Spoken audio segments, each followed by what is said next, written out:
Hello. ये मैं part 2 start कर रहा हूँ यहाँ से नेक्स्ट वीडियो में। ये जो सेकंड वीडियो है, part 2, class 11th, chapter 14, breathing and exchange of gases, CBSE NCERT biology. ठीक है। पार्ट 1 आपको उस वाली वीडियो में है, ये पार्ट 2 है। ये बेसिकली मैं आप बोल रहे होंगे कि कोई एक्सप्लेन करके बोर्ड में क्यों नहीं कर रहा हूँ मैं, तो यहाँ पे इसलिए है कि मोस्टली टीचर भी प्रेफर करते हैं कि आप बुक को रीड करिए, एनसीईआरटी की लाइन्स को रीड करिए, तो कहीं नहीं रीड कर पाते हैं मोस्टली। ऑब्वियस बात भी है कि उसमें कई इंपॉर्टेंट होता है, कई चीज़ नहीं होता है, तो बच्चे सभी पढ़ डालते हैं। इसलिए मैं एज अ एनसीईआरटी का बुक से ही पढ़ा रहा हूँ। तो इसमें जो जो इम्पोर्टेंट है मैंने ये हाईलाइट कर रखा है। आपको अगर ये डिजिटल पीडीएफ चाहिए तो आप मुझे व्हाट्सएप में ज्वाइन करके, नीचे लिंक होगा व्हाट्सएप ग्रुप का, आप वहाँ जाके मुझे डायरेक्ट मैसेज कर सकते हैं। या कोई भी आपको हेल्प चाहिए होगी फिजिक्स, केमिस्ट्री, बायोलॉजी में, तो आप मुझे मैसेज कर सकते हैं। मैं ग्रुप में मैं अपलोड करता हूँ टेस्ट वगैरह, तो आपके फाइनल एग्जाम के ही काम आएगा। या नोट्स वगैरह आपको कोई चाहिए होगी, आपने कोई नोट्स बना रखे हैं तो आपको होता है ना कि सही है कि नहीं है, तो वो मैं आपको चेक करके भेज सकता हूँ कि इसमें क्या ऐड करना है या क्या सही है ना? ठीक है। तो यहाँ से हम पार्ट 2 शुरू करते हैं। तो हम आते हैं ह्यूमन रेस्पिरेटरी सिस्टम पे। ठीक है। तो ये मोस्टली 8 टू 10 मिनट की वीडियोस मैं डालते रहूँगा, तो आप फटाफट देख सकते हैं। 10 मिनट्स आपके लिए ज़्यादा नहीं है, आप थोड़ा निकाल के देख सकते हैं, आपका भी यूज़फुल रहेगा। ये शायद आपके फाइनल एग्ज़ामों में आ जाए ये चैप्टर, है ना? या आपके यूनिट वगैरह होंगे, टर्म वगैरह, तो उसमें आएगा ये। ठीक है। तो हम पार्ट 2 यहाँ से शुरू करते हैं ह्यूमन रेस्पिरेटरी सिस्टम से। तो we have pair of external nostrils. हमारे पास एक्सटर्नल नॉस्ट्रिल्स हैं, opening out above the upper lip. और जो एक्सटर्नल नॉस्ट्रिल है ये कहाँ खुलता है? आपके अपर लिप्स पे। ठीक है।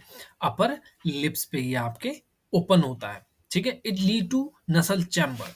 जैसी मतलब एक्सटर्नल नॉस्ट्रिल है, अगर एक्सटर्नल नॉस्ट्रिल से आप घुसे अंदर के लिए, तो फिर आपको नसल चैम्बर मिलेगा, जिसे हम नसल पासेज भी बोलते हैं। अब नसल चैम्बर जो है वो ओपन होता है फार्नेक्स में।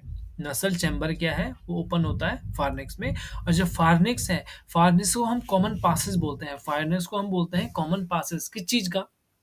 फूड एंड एयर का। फूड एंड एयर का कॉमन पासेज होता है फार्नेक्स। ठीक है। Pharynx open through the larynx region into the trachea. अब फार्नेक्स भी, जो आपका फार्नेक्स है वो भी ट्रैकियम में खुलता है, पर लार्निक्स क्रॉस होने के बाद। फार्नेक्स से जो आपका फार्नेक्स है, फार्नेक्स के बाद लार्निक्स आएगा, लार्निक्स के बाद फिर ट्रैकिया आता है। ठीक है। अब लार्निक्स की बात करें तो लार्निक्स आपका एक कार्टिलेजिनस बॉक्स होता है।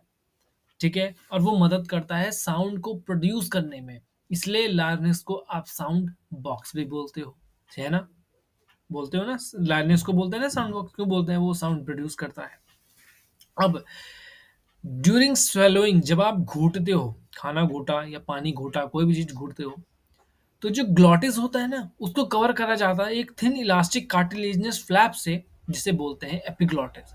यहाँ पे मैंने thin elastic cartilaginous flap called epiglottis को हाईलाइट इसलिए करा हुआ है ना, क्योंकि कई बार क्वेश्चन पूछ सकते हैं कि जो एपिग्लॉटिस है वो थिन होता है कि थिक होता है, इलास्टिक है कि फाइब्रस है, कार्टिलेजिनस होता है कि नॉन कार्टिलेजिनस होता है। इसलिए मैंने यहाँ पे हाईलाइट करा है, इस लाइन को याद रखना कि जो एपिग्लॉटिस है वो थिन होता है, इलास्टिक होता है, कार्टिलेजिनस फ्लैप होता है। ठीक है ना? और ये एपिग्लॉटिस क्या मदद करता है कि कोई भी फूड है वो लाइनेक्स में एंटर ना कर जाए। ठीक है। अब आते हैं ट्रैकिया पे। ट्रैकिया क्या है? ट्रैकिया एक स्ट्रेट ट्यूब होती है। ठीक है। Extending up to mid thoracic cavity में है। अब मिड थोरैसिस कैविटी, जब ट्रैकिया को तो और आगे नीचे जाएंगे तो फिर ट्रैकिया डिवाइड होती है, फिफ्थ थोरैसिस लेवल पे डिवाइड हो रखी होती है, right and left primary bronchi. अब देखो मैं आपको डायग्राम में दिखाता हूँ, इसको थोड़ा इरेज कर देता हूँ, है ना? पहले तो आपको क्लियरली यहाँ पे, क्लियरली आपको यहाँ पे मेंशन हो जाएगा। देखिए, ये आपका ट्रैकिया आया, ठीक है ना? अब ट्रैकिया जैसे थोड़ा और आगे गए तो एक राइट चले गया, एक लेफ्ट चले गया। तो ये ट्रैकिया जो है किसमें डिवाइड है, right and left primary bronchi में डिवाइड होता है। ठीक है। Each bronchi undergo repeated division, हर एक ब्रोंकाई का रिपीटेड डिवीजन होता है, फॉर्म करता है secondary tertiary bronchi and bronchiole. अब अब मान लो, चलो इसी को ले लो, राइट वाले को ले लो, ब्रोंकाई को, राइट वाला ब्रोंकाई ले लो। ये आगे गया तो इसने प्राइमरी सेकेंडरी टर्शरी, है ना, इनको ब्रोंक्यूल को जन्म देता है फिर ये, ठीक है, आगे जाके और फैलता है। ठीक है। और एक ब्रोंक्यूल बनाता है। The trachea, primary, secondary and tertiary bronchi and initial bronchiole are supported by incomplete cartilaginous ring. Each terminal bronchiole give rise to, हर एक टर्मिनल ब्रोंक्यूल जो है ना, वो किसको राइज देता है, give rise to irregular walled vascularised bag like structure, जिसे हम बोलते हैं एल्वियोलाई। ठीक है ना। एल्वियोलाई क्या है, एक इरेगुलर वॉल्ड होती है, वेस्कुलराइज्ड बैग होता है, वेस्कुलर बैग होता है, बहुत पतला होता है। ठीक है। अब अगर कोई बोले कि एल्वियोलाई को जन्म कौन देता है, मतलब गिव राइज कौन देता है, टर्मिनल ब्रोंक्यूल का ही काम होता है। ठीक है। समझ में आ गया। The branching network of bronchiole bronchi alveoli comprises the lungs. ठीक है। हमारे पास दो लंग्स होते हैं जो कवर्ड किससे होते हैं, double layered pleura, double layer wall होती है लंग्स पे, उसे प्लूरा बोलते हैं। इसी डबल लेयर प्लूरा में प्लूरल फ्लूइड होती है उनके बीच में। ये प्लूरल फ्लूइड क्या मदद करती है, लंग सरफेस पे फ्रिक्शन को घटाती है। ठीक है। अब ये लास्ट वाली लाइन, डायग्राम के जस्ट ऊपर वाली लाइन देखना कि जो आउटर प्लूरल मेम्ब्रेन है ना, वो किसके कांटेक्ट में होता है, थोरैसिस लाइनिंग के कांटेक्ट में होता है। वेयर एज जो इनर प्लूरल मेम्ब्रेन है वो किसके कांटेक्ट में होता है, लंग्स के सरफेस के। ठीक। अब एक कंफ्यूजन होते हैं बच्चे की, कंडक्टिंग पार्ट कौन से होते हैं, एक्सचेंजिंग पार्ट कौन से होते हैं। अगर अगर आप नहीं कंफ्यूज होते हैं तो वेरी गुड, अगर होते हो तो ध्यान रखना, जो भी जहाँ, जैसे आपके जो एक्शन नॉस्ट्रल हो गए, लाइनेक्स है, फार्निक्स है, ट्रैकिया है, ब्रोंकी है, ब्रोंकाइल, ब्रोंक्यूल है, ये सब हवा को अंदर लाते हैं कहाँ तक, एल्वियोलाई तक। और एल्वियोलाई क्या है, एक्सचेंजिंग।